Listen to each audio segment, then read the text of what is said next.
Welcome back to Gale Force Wins Season 5.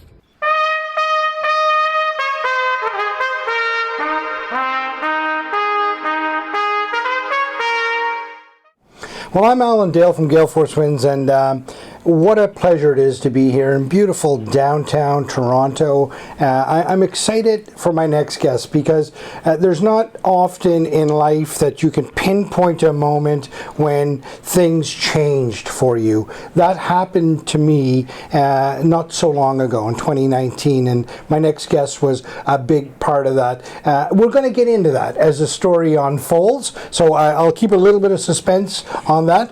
But let's just start right from the very beginning. So why don't you introduce yourself and tell us where you come from?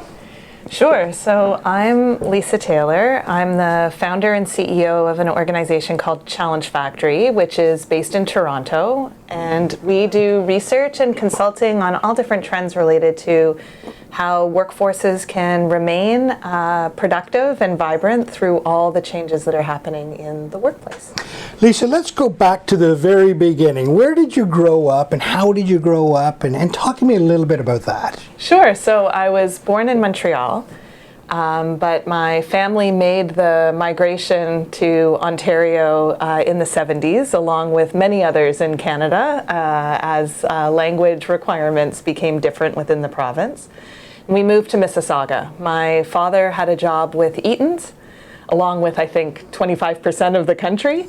And he became a store manager in Burlington, which was far from Toronto in those days because there really wasn't a lot of development that had been done between the two cities.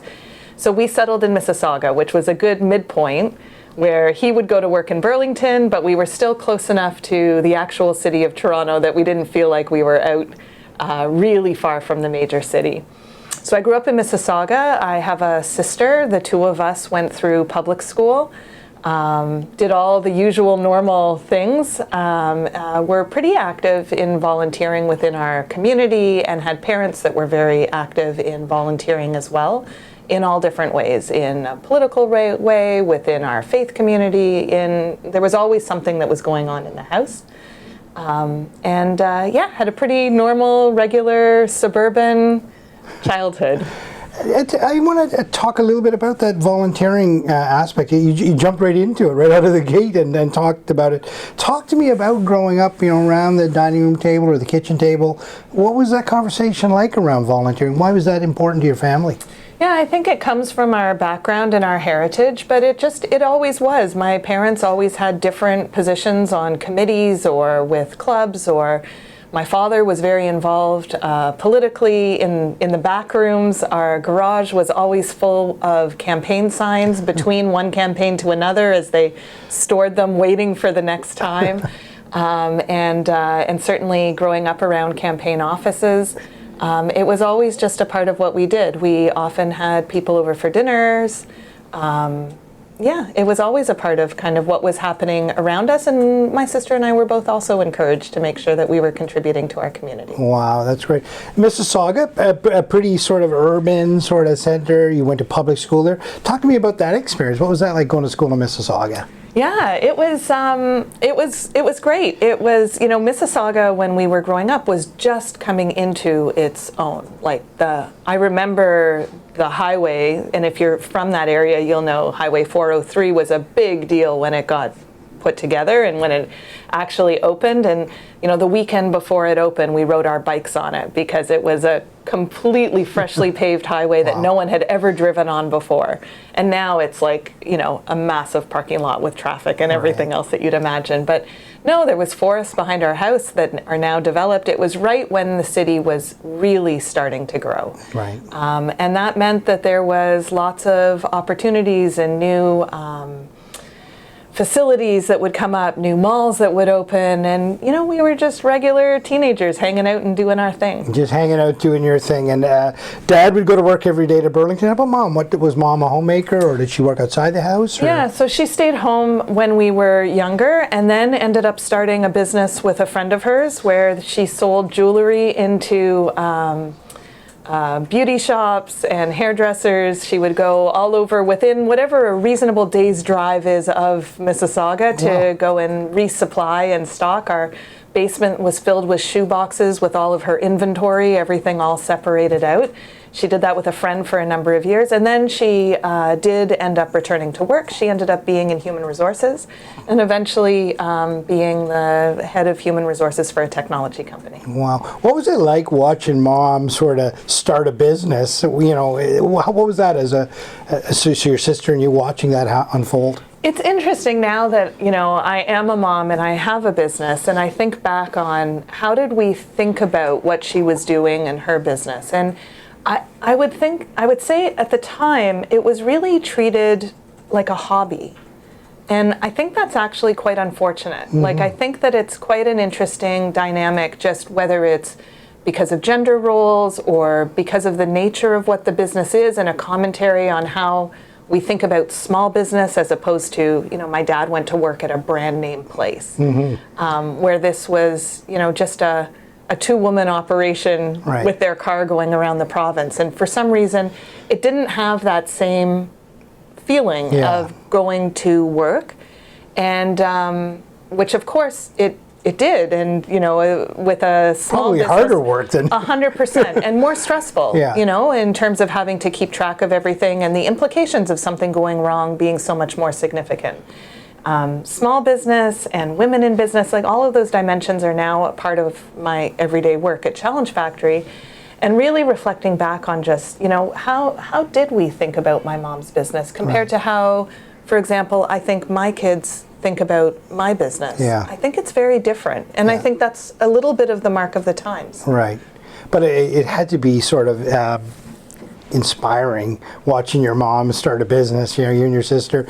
That's a big thing to do. I mean, it's a little bit easier now, or maybe it's harder now, I don't know, with the internet, which way it would go. But I mean, that's a big commitment to kind of do that, convert the garage and do all of that, and decide I'm going to pour my effort into this with a friend. It must have been really neat to watch that play out. It was, and it was neat. I remember the change in her, right? Like just the dynamism and the activity, and, you know, what they were doing, and, you know, all of those kinds of things. And I really do. I remember sorting and having all those boxes all over the place.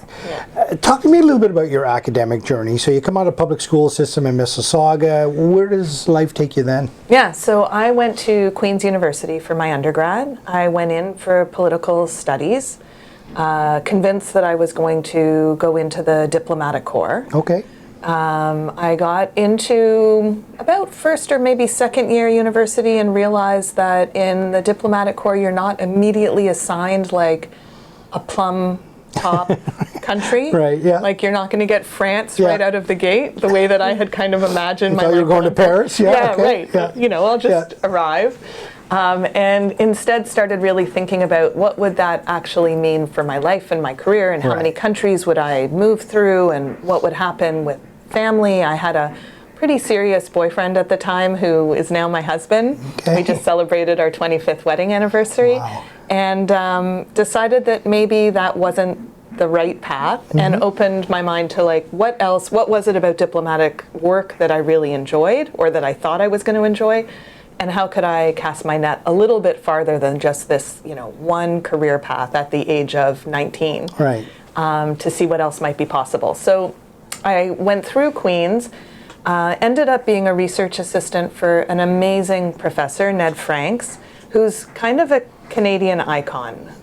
We lost him in 2019, but he was funny and smart, and really well known for understanding the ins and outs of how Canadian Parliament works or doesn't work. That was kind of his focus. So he had a very Canadian focus, and that reoriented me back from casting my sights into all these other countries all over the place to really taking a keen interest in what is happening here and how does Canada function. And if it is one of the best countries in the world, which I think that it is, how do we make sure that we maintain that?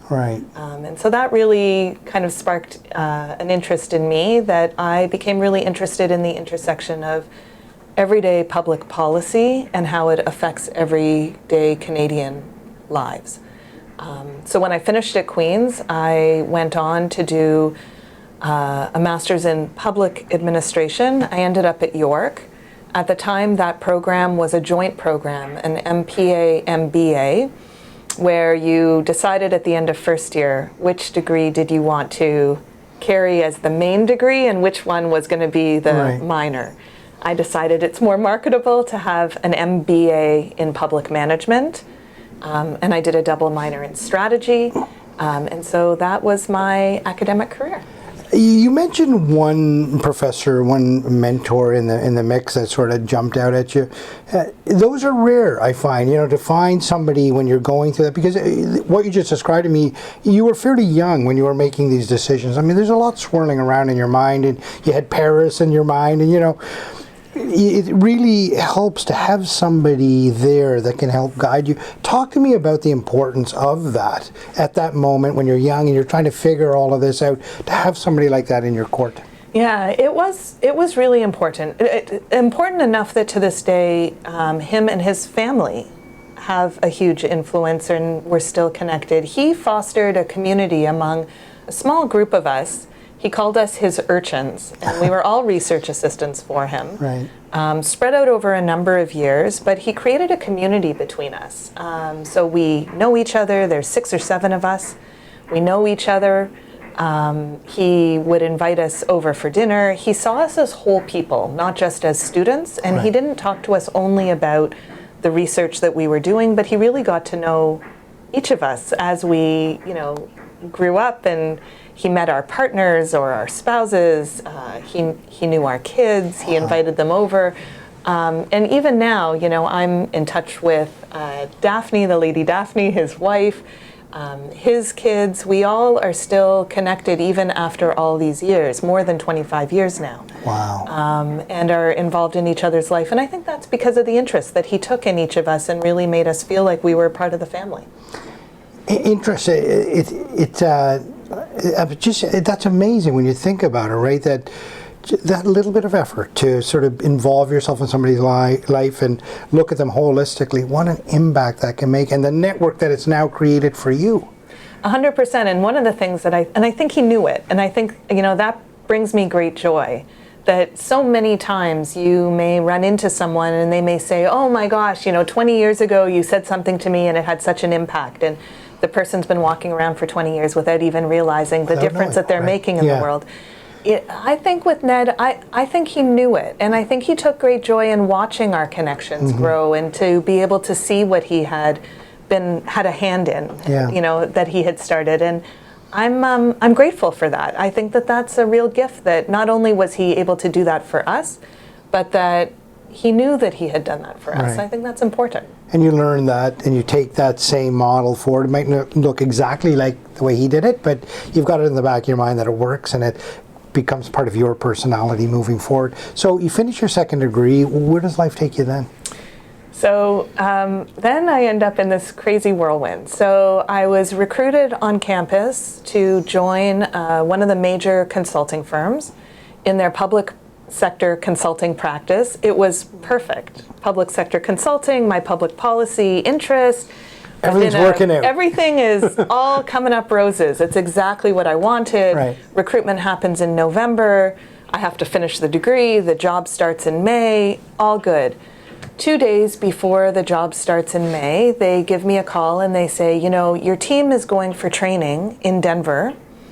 And they leave on the morning of your first day at work. So it would be great if you could catch this training.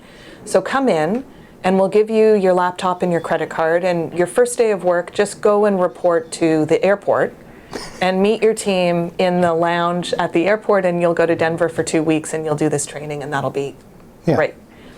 So again, I'm really young. Yeah. I mean, I'd worked part-time in the eat and shoe department. Right. I'd served soft drinks at the CNE. I'd had a couple of summer jobs working in a hotel. But real full-time professional work was something that this was new to me. Yeah. Super excited. Credit card, laptop.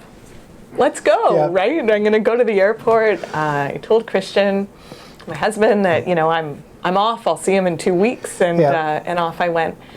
When I got to the airport, I met my team, and at 40,000 feet, I was sitting next to my manager, and he started talking to me about all kinds of stuff in language I had I had no idea what he was talking about. Okay.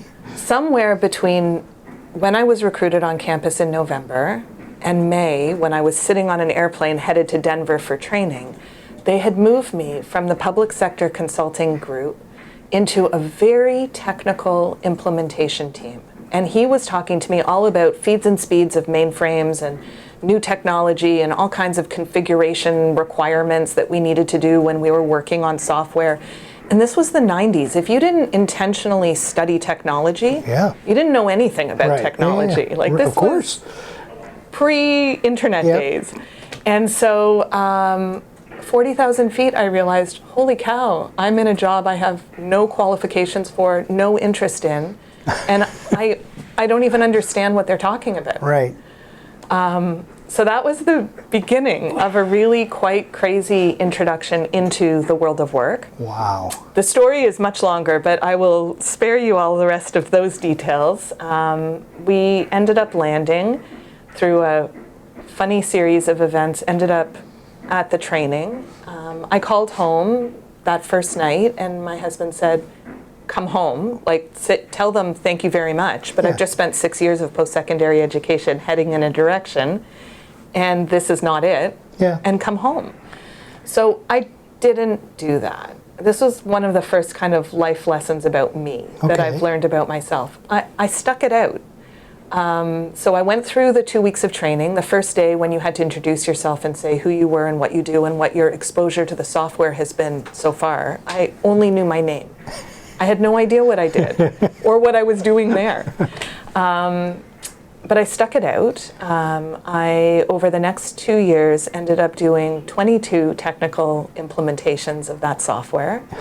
I was a part of the earliest days of that company having e-business practices and was one of the first people to be using internet technology within businesses as part of the consulting group. Wow. And so because I had switched into a technology practice without meaning to, it meant that I was actually at the very leading edge of a massive revolution that was just about to start.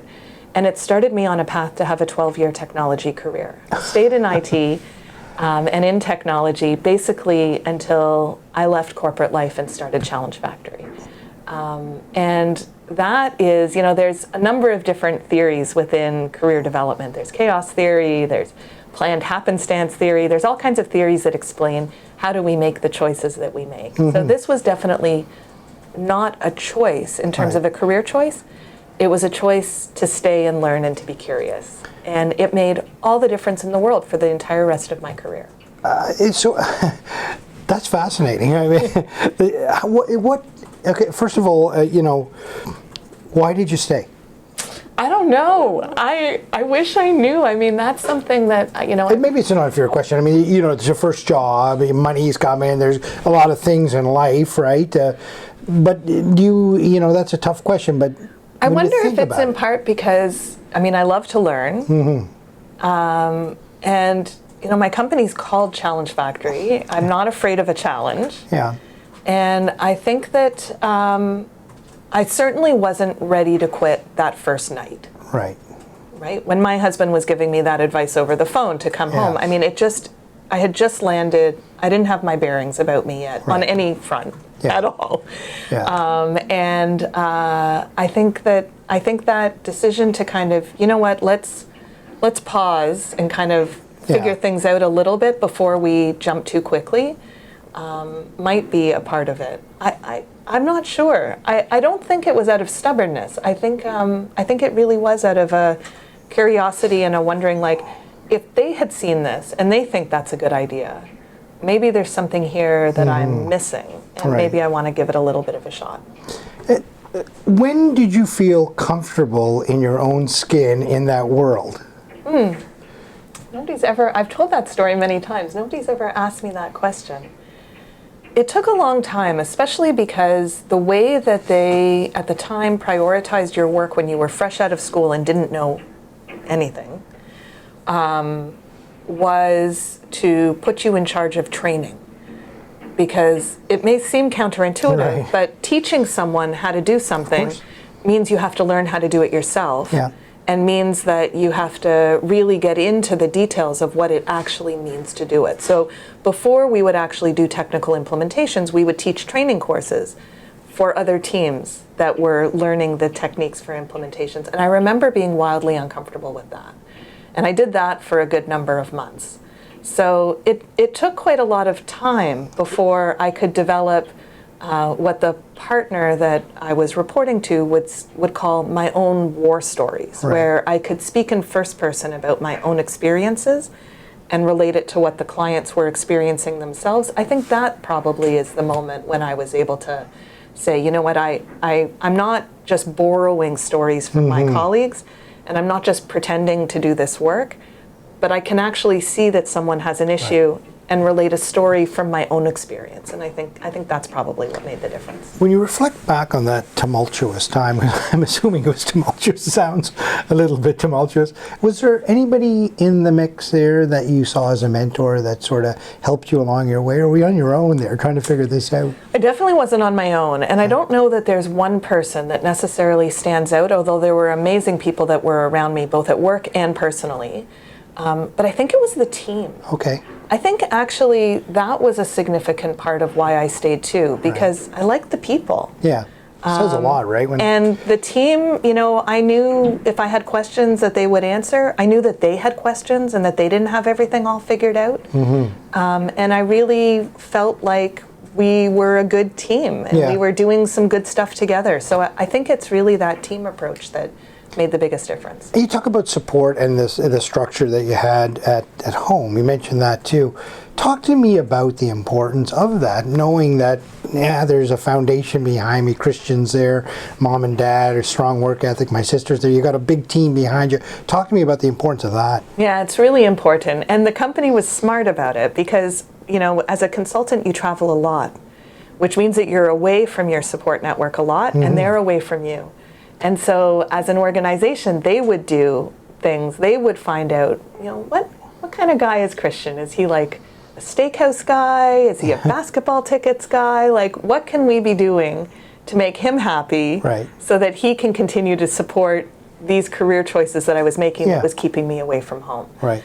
And so even that wasn't a solitary you know, thing with us supporting each other. There were other supports, smart and clever I was going to say, that's very clever. Very clever employer supports to keep the whole, to recognize that that support system matters and families matter. Yeah, 100%. And they do matter, right? You can't sort of thrive unless you've got it, and your family, whatever family looks like for you, right? But as long as you've got that structure behind you, you can do so much when you know that there's a solid foundation. We talk to so many people that are successful people, and big and small, whatever success looks like to them, and it all sort of stems back to there's a solid foundation wherever they may find that. It's amazing, when you think about it, and the importance of keeping that all together.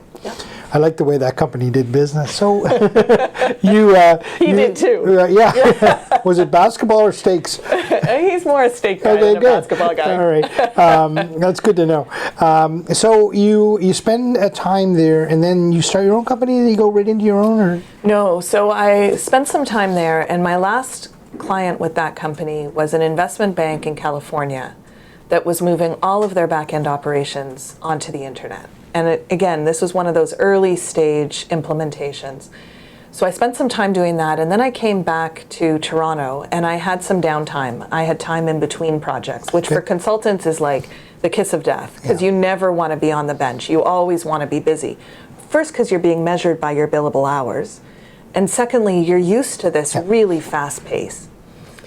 So I put together a proposal. I talked with the partner at the time, and I said, you know, I've just spent all these months in California, and they've started this e-business practice, and I think that we should pay attention and start an e-business practice here too, and get into how the internet's going to be impacting business in a more significant way. And they pushed back. They said, you know, it's too new, and we're not going to be the first mover into this market. We're going to let others make the mistakes and move first. Our brand is significant enough that we can come in second mover or third mover and still dominate. So the timing isn't right for us to do that now. And at the time, I didn't understand that. Okay. So I quit. And I went and worked for an e-business boutique that was strictly focusing on e-business and the way that the internet was changing everything. Okay. I worked there for 2 years and then hit the dot-com crash. And at that moment, I had been working on a project in partnership with Hewlett-Packard, and they made me an offer and asked if I wanted to come and work with them. Okay. So I moved over to HP. I had a great career with them as well, did all kinds of local and global roles. The last role that I had with them was running their consulting business, their technical consulting business in Canada. Wow. But I think back to that decision that the company made that seemed so counterintuitive to me at the time, Right. to not see that the internet was going to be a thing and realize it's not that they didn't see that it was going to be a thing. It's that pace and change needs to happen at the right time for the right entities. And they weren't wrong in terms of their strategy and where they have now ended up. They've survived where other consulting groups have disappeared over the years. But it was a good moment to see that, you know, it wasn't the right choice for them, but moving was the right choice for me. Yeah. Big decision though, to leave a company and where you're that's a big Huge. decision. A lot of people face that. People are facing it every day, right? All the time. Yeah, It's a huge, and big took me decision. by surprise that I would do it. I never really thought that that would be, you know, when I had landed that job in that company that was the one that I had wanted after on-campus recruiting and sticking it out after the shift and, you know, getting to a point where I did feel really comfortable in my skin to make that decision to say, like, you know what, I think I need to go somewhere else. Yeah. It took even me by surprise. Yeah, interesting. HP, great career there. Then where Great. does that go?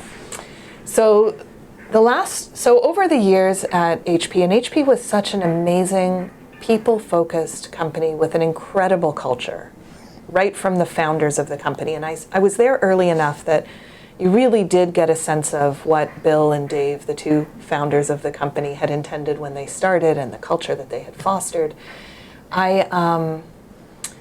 I started to notice that the way that the workforce was behaving was not aligning with the way that the tools and expectations were of all of the systems. And as a manager and as a leader, I started to feel that people-focused disruption was going to have just as significant a business impact as technology-focused disruption had had with the internet.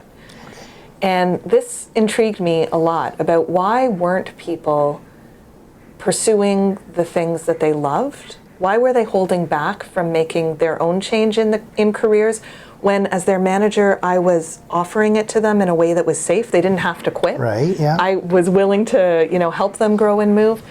And how did age, in particular, play a role in what they were experiencing? So my last team that I had about 135 staff. Average age on the team was 48, and they had been with the company for 18 years. Wow. And to a person, I would say they were amazing. We did great in client satisfaction surveys. We did great in employee engagement surveys. And to a person, I would say that they were all just kind of waiting. They were waiting for their mortgage to get paid off. They were waiting for their kids to graduate from post-secondary. But when I would have career conversations with them, they would say, you know what, Lisa, I'm good. I've been here a long time. I know what I'm doing. I'm good at it. I like the team that I work with. It's not the most thrilling because it's the same thing over and over again. But I like it. And I'm good to just stay put until the mortgage or the kids or whatever, usually something tied to finances, would happen that would then enable them to figure out what they wanted to do next.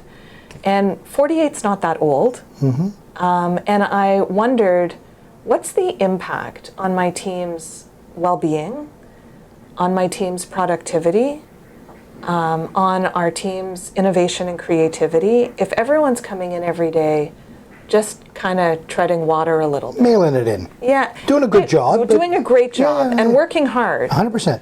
But not necessarily looking for what's next. And I became concerned about it. So I was a country level manager. That meant that HP was in 170 countries. I could reach out to counterparts in different parts of the world and say, what are you seeing with your workforce? And I started to gather some information to try to figure out, is my team like this because I'm a bad manager and I'm leading these conversations in a way that's not the right way? Is it a Canada thing? Is it a North America thing? And I found this intersection of the world of work changing, but also demographic change and how the aging workforce was being treated as being really out of time to make change. Okay. Was such an important issue that I decided that that's where I wanted to spend the next part of my own career. Wow. So I quit. A pattern that now I can see, having great jobs. I'm seeing a pattern, yeah. Great jobs, right in the midst of great trajectory, Yeah. and deciding something else is coming up and catching my attention and leaving. I quit and I launched Challenge Factory, initially only focused on those individuals that were in that 45 to 80-year-old time frame that knew that they wanted to do something different, wasn't finding the way that that discussion normally unfolded wildly inspiring or successful, or helping them to actually see what they could do beyond something that was just slightly different than what they had been doing all along. Yeah. And really introduce the concept of lifelong career development to individuals one by one by one. And that's where the company started. One by one by one. One by one by one. So you leave. Christian's probably scratching, what are we doing now? That's not a small thing. Yeah. That took years to remedy and reconcile over. Yeah. Did you start with a client, two clients, a group of clients? How does it look initially? Yeah, so I had some funds that I had saved up and kept in a separate pot that I had always called my 3 o'clock in the afternoon fund. And that meant there was going to come a day, 3 o'clock in the afternoon, where I was going to want to say, I'm out of here. Right. And I didn't want finances to be the thing that held me back.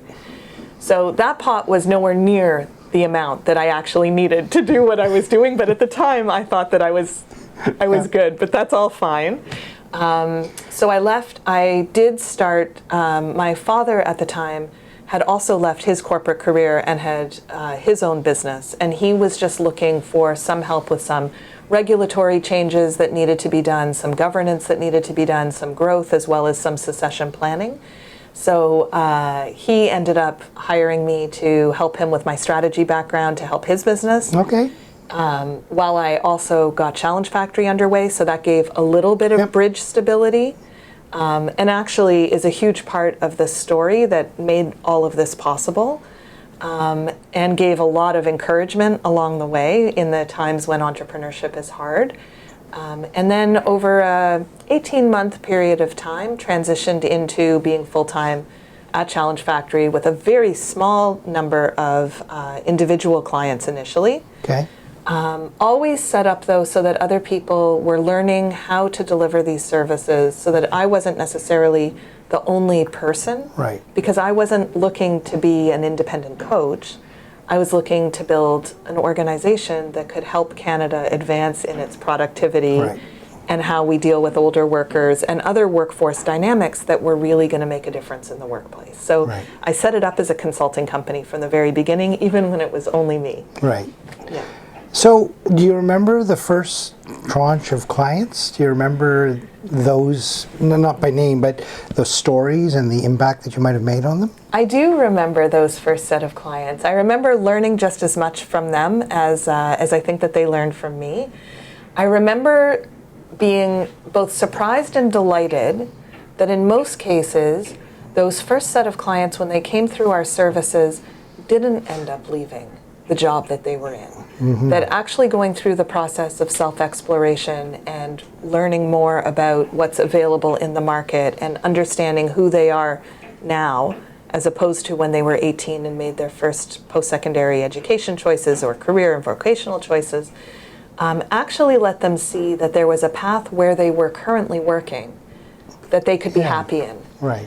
While adding different dimensions, taking new courses or starting new hobbies or getting more engaged in their community, they could make their lives more full without having to bet the farm on quitting and starting all over again. It wasn't a radical transformation that needed to take place. And I loved that actually was the outcome of our earliest clients. Mm-hmm. We offered really creative services. I implemented services right from the very beginning called career test drives, where if people identified something that they wanted to do that was a radical departure, I would set up for them a one-day experience where they would explain all the things that they were afraid of that might hold them back from making that choice. And we would set up an agenda with someone who was in the job that they were considering to do, to be able to test it out and get a gut feel. Because you can think about things all you want, but it's how does it feel in the moment? It's that question you asked me a couple minutes ago about, when did you know that you felt like you were solid?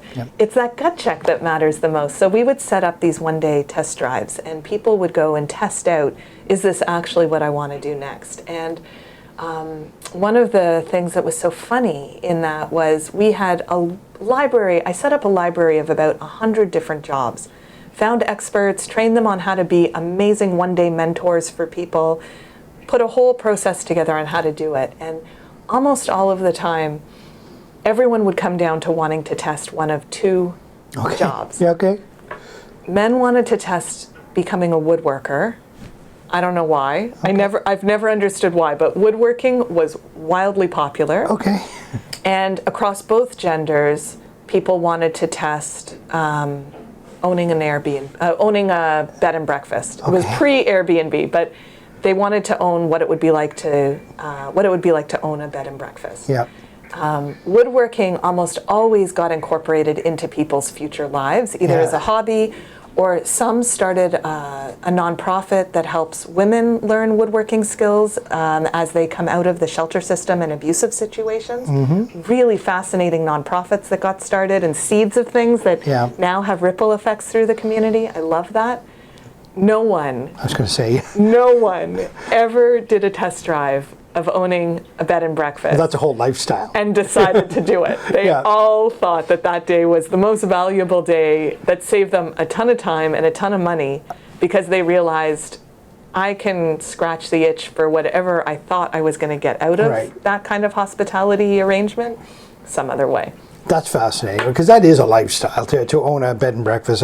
That's not a job. That's a whole lifestyle, right? And some people love it, and other people think they're going to love it. I see it all the time. Of course, in Prince Edward Island, you see this all the time, where people from Ontario say, "Oh, I'd love to have it." They get down and say, "Oh my God, this is a lot of work." Very interesting, and a great approach to sort of try before you buy, so you have some understanding of exactly what you're getting involved in. How long has Challenge Factory been in existence now? So Challenge Factory is 12 years old. It's grown a lot. We now have a formal research group and a consulting group. Our research, curriculum, materials, publications, methodologies are known around the world and cited around the world. I'm asked to come and consult with policymakers, industry associations, all over the place. And it's grown a lot because of the team that it has. So it's now one of the Canadian small and medium-sized businesses. We fit into the small business category. We tell our clients all the time, 90% of Canada's private sector workforce works in small businesses. Most people, when they think about small businesses, think about mom and pop shops or Main Street retail kind of stores. And we're a global research and strategy consulting group that has an impact far beyond our borders, but just at a very small scale in terms of who's in the office. Is there areas that you specifically focus on, gender or anything like that? Is there areas that are important to you or that you focus on, or is it pretty broad? So it's been fairly broad. Our areas of expertise really span 4 different areas: leadership development, workplace culture, career development, and that means the actual field of career development and the people that are trained to do career development and how that sector can become more visible to others, and talent development. And so we look at individuals that work inside of organizations, and in that context, in talent development, we do end up getting into different populations. We've led programs that increase women's participation in workforces in all different places, in pockets and sectors that have low female executive participation rate, or where women tend not to thrive at more senior leadership and management levels, or don't enter in the first place. I was with a client last week where they were really working hard to try to get the number of women leaders within their organization up, but the intake in terms of the women graduates from those educational programs is low. And so, we kind of work at the systemic level across all of those different sectors there. We do a lot of work within higher education and looking at the future of different aspects of education and how does that feed into where the future of work is going to go. We do a significant amount of work looking at veterans as a hidden talent population that certainly in Canada is misunderstood and often given services that underappreciate the skills that they actually have. And of course, we still maintain the original focus that we had on really understanding workforce demographics. What role do older workers actually play in Canada's current focus on its own productivity? As technology continues to unfold, what role do all generations play in advancing the Gen AI revolution that we're now living through? And what do employers need to know from that perspective? Let's talk about AI for a second. Sure. How is that impacting what's happening for you? It impacts it in a couple of different ways. On the surface, it's what everyone wants to talk about. So every conference is now an AI conference. Every talk is now an AI talk. Every question now becomes an AI question. Okay. It reminds me a lot about the early days of the internet where we put an E in front of everything, right? And everything was But you were at that. e-business, e-shopping, e-food, as we just e-health, talked about, e-everything. you were at the beginning of all of that. So you're seeing it reinvent itself. I am. So go on. So at a surface level, it's what everyone's talking about. I think the piece that is more important and more fundamental is I don't think that people are at a stage yet where they really understand what it is and what it can mean for the good. We learned through the internet cycle, same thing, at the earliest stages, nobody really understood what it meant. It's why I would go with sales teams and try to convince executives that the internet was going to be a thing. Like you had to try to convince them. That's the same thing now. Is that right? With Gen AI, or how are we going to implement it? Are you going to implement it in your business? I mean, there's no answer but yes to that question. It's not even a question. You already are using it. You just don't it's in the realize back. it. It's happening all the time. So we're not really asking the questions of, what can this mean and how can it be used for the good? And with social media now, we've seen what happens when we don't have really good technology stewardship from the beginning. Right. Where technology is implemented and people adopt it and it becomes widespread, but without some really good, solid thinking from the very beginning of what does it actually mean and how do we want to use it.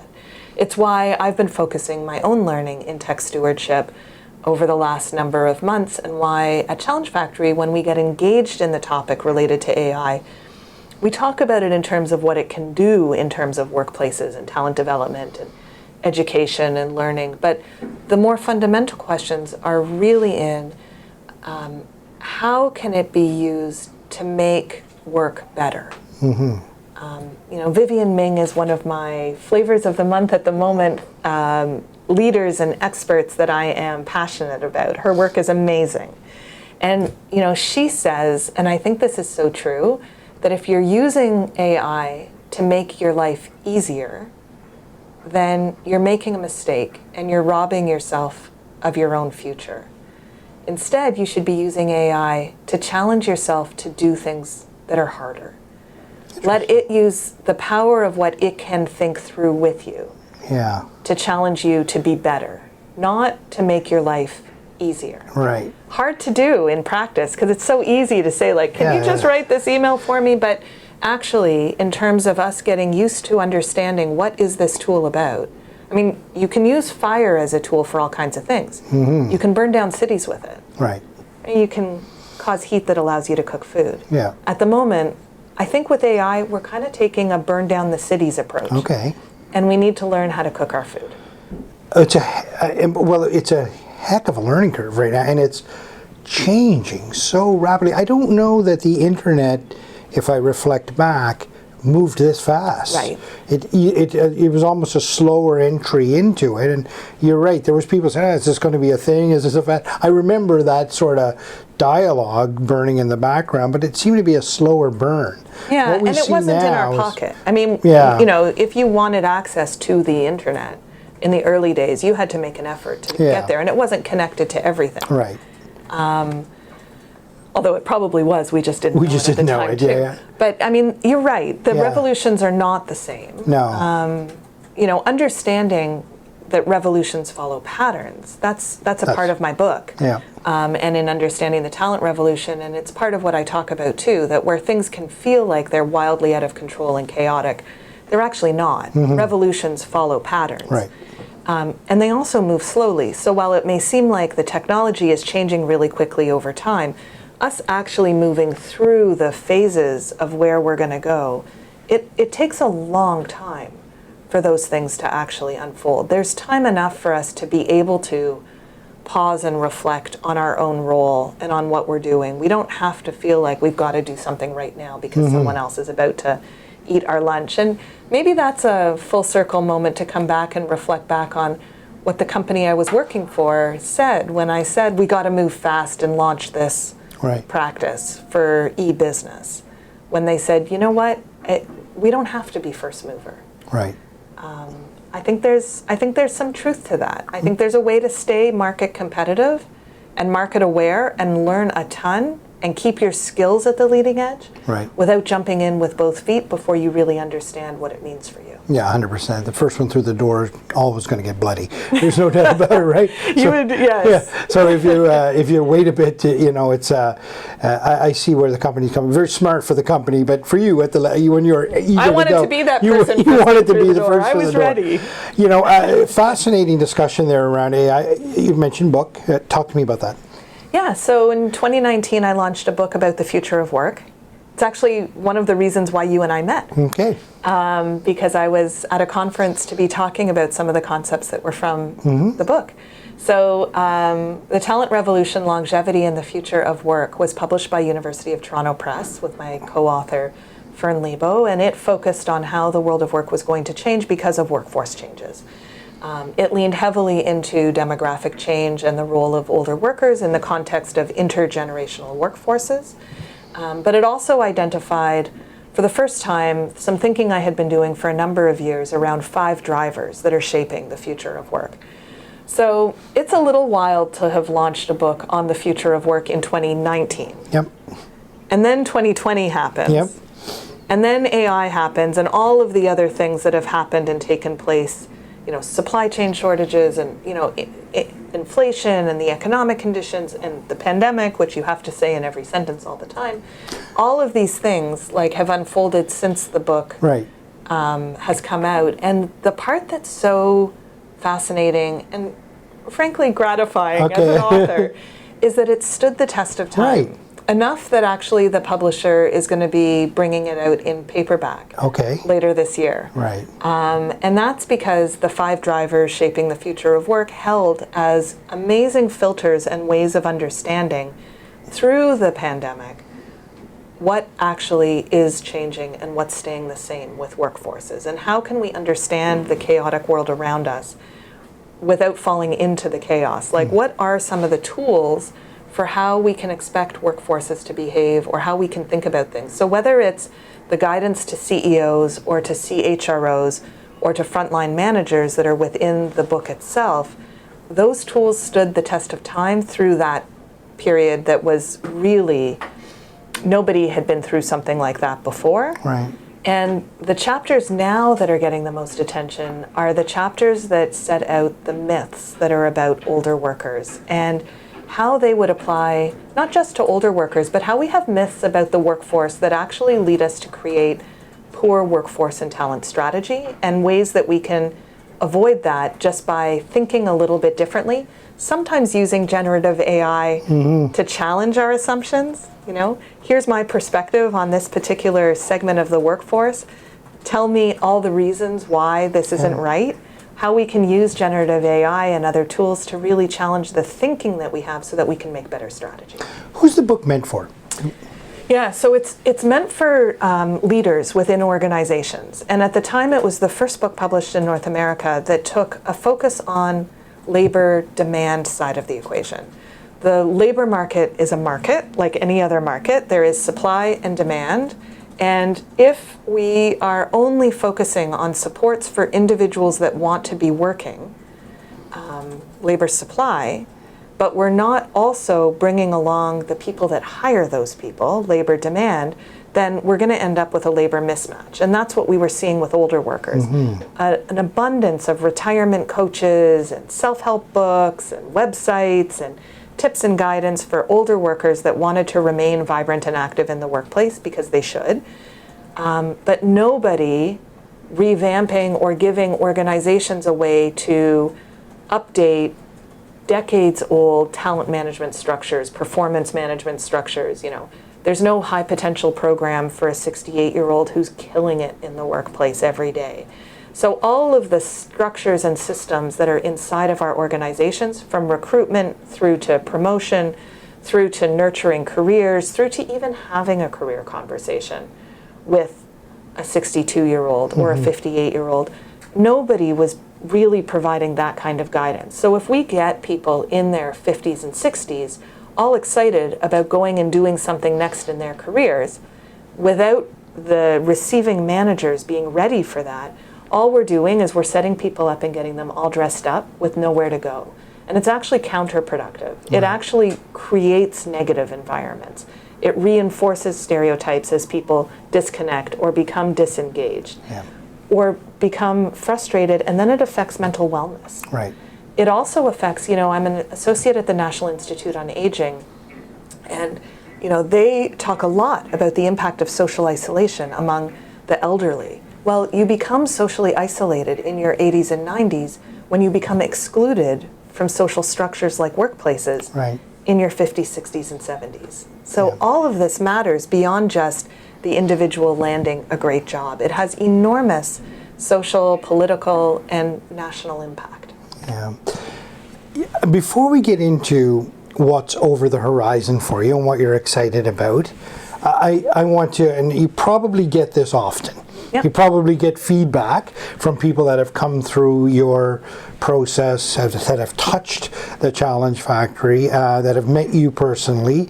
But I'm going to give you some feedback, okay? All right, I'm ready for it. Are you ready for it? Sure. It's going to be harsh. Okay. So, Gale Force Wins, Jerry and I created this company in 2020. It's sort of at the beginning of the pandemic, and it was created out of a conversation between he and I. My business partner, Jerry Carew, he sort of lost his job during the pandemic, like many, he had lost his job during the pandemic, had never been without work, since he was 17 years old. It's a big thing, happened to a lot of people. I just happened to reach out to him during that sort of tumultuous time in his life. But what was interesting was I had just heard you speak a number of months before, just like you talked just now, same conversation almost. And when you spoke directly to me. I was in a room of 200 or 300 people. I remember to this day, I was in the back of the room actually, and you were talking, and it was as if nobody else was in that room. It was as if you were talking to me. And I just remember the impact that had. And then I went through your process and sort of defined who I was in the workforce and what I was good at, what I wasn't good at. I went through that whole process with you, resulting in me taking what I had learned from you and bouncing it off a number of my friends. One of my friends was Jerry Carew. And it was through that conversation that Gale Force Wins was created. We together felt that, there's another path here for us. That hard decision to go down another path. And we found this company. That is why Gale Force Wins exists, whether you realize it or not.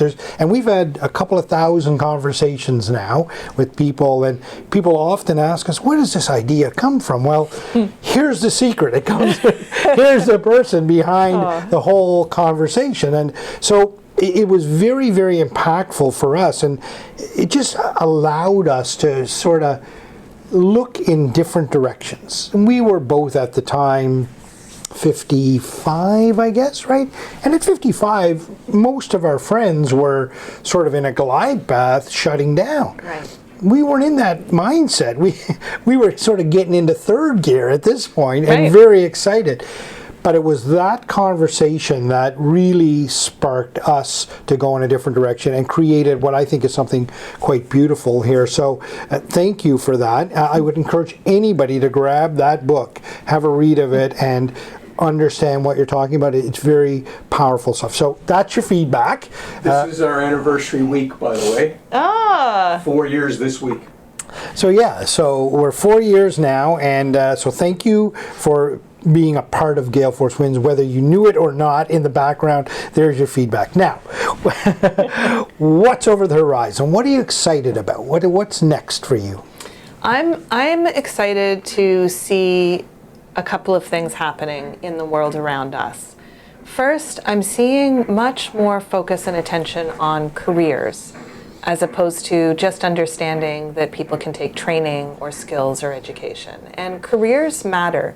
What the transition that you went through, and thank you for that feedback. It's always amazing to be able to see the ripple effects, and then to be able to celebrate all of the impact that Gale Force is having as well. I mean, that's amazing.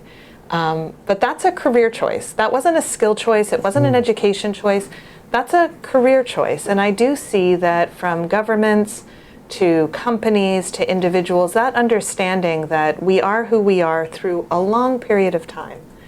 And that the way that we navigate uncertainty, the way that we go through change with more hope, actually comes to a better understanding of what it means to be in a career.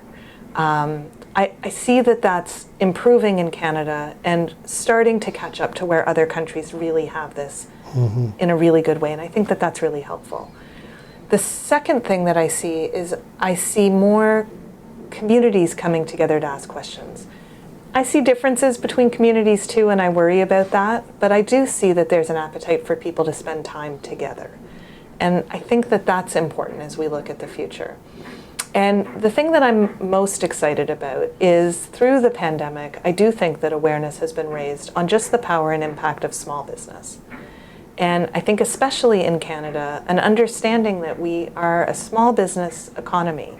It's the impact of Challenge Factory. It's the impact of Gale Force Wins. It's the impact of all the small and medium-sized businesses that are doing the work that they do every day, that fuel us and move us forward and provide different options that actually may provide the most creative work-related options as we go forward. And so there can be a balance between what the big name companies are doing and what the small business economy is doing as well. And I think we need to be paying attention to that. You know, we often ask guests that come on the show, people that have had wonderful journeys, and yours has been an interesting journey for sure. I love that conversation at 40,000 feet. Yeah, I didn't love that so much. But it's been a really interesting path, and it's not been straight. You've had your ups and downs. We've talked about that throughout the conversation, but it's been an interesting journey. And we always ask people who've had that journey to leave the audience with a piece of advice. And what would that look like from you?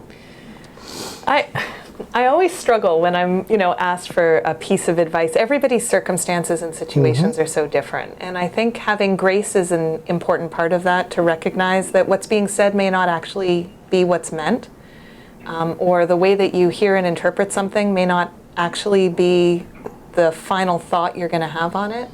And I really focus on pace and change. And I would say we need to slow ourselves down a little bit.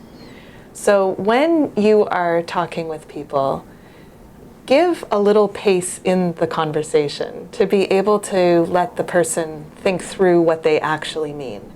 And give yourself a bit of a chance to think through, how do I actually feel about that? That's at the individual level. At the leadership level, leaders need to recognize as well that from a pace perspective, we've gotten ourselves into a situation because of COVID-19 where everything feels urgent and has to be done immediately right now. And it doesn't. That as leaders, we need to set the pace, and we need to think through how can we give pause and be able to give time to think things through? Our best thinking is going to lead to our best action. And so instead of continuing down the path of just acting, whether it's in personal conversation or as a leadership, paying attention to pace and the pace that you are working at actually can have a significant impact on the decisions that you make. A wonderful piece of advice, and I couldn't agree more. You sort of slow down to speed up almost, right, and get a little bit more 100%. focused. Yeah. I want to tell you, it's been a wonderful conversation with you. Thank you very much. It's not often you get to sit in the same room with somebody who has changed the trajectory of your professional journey, and it's a real privilege to be in that conversation. I too would like to leave the audience with my own piece of advice, and I can say this firsthand. That the world needs more Lisa Taylor. So thank you very much. My pleasure. Thank you for tuning in to Gale Force Wins. That's Gale Force Wins, WINS.com.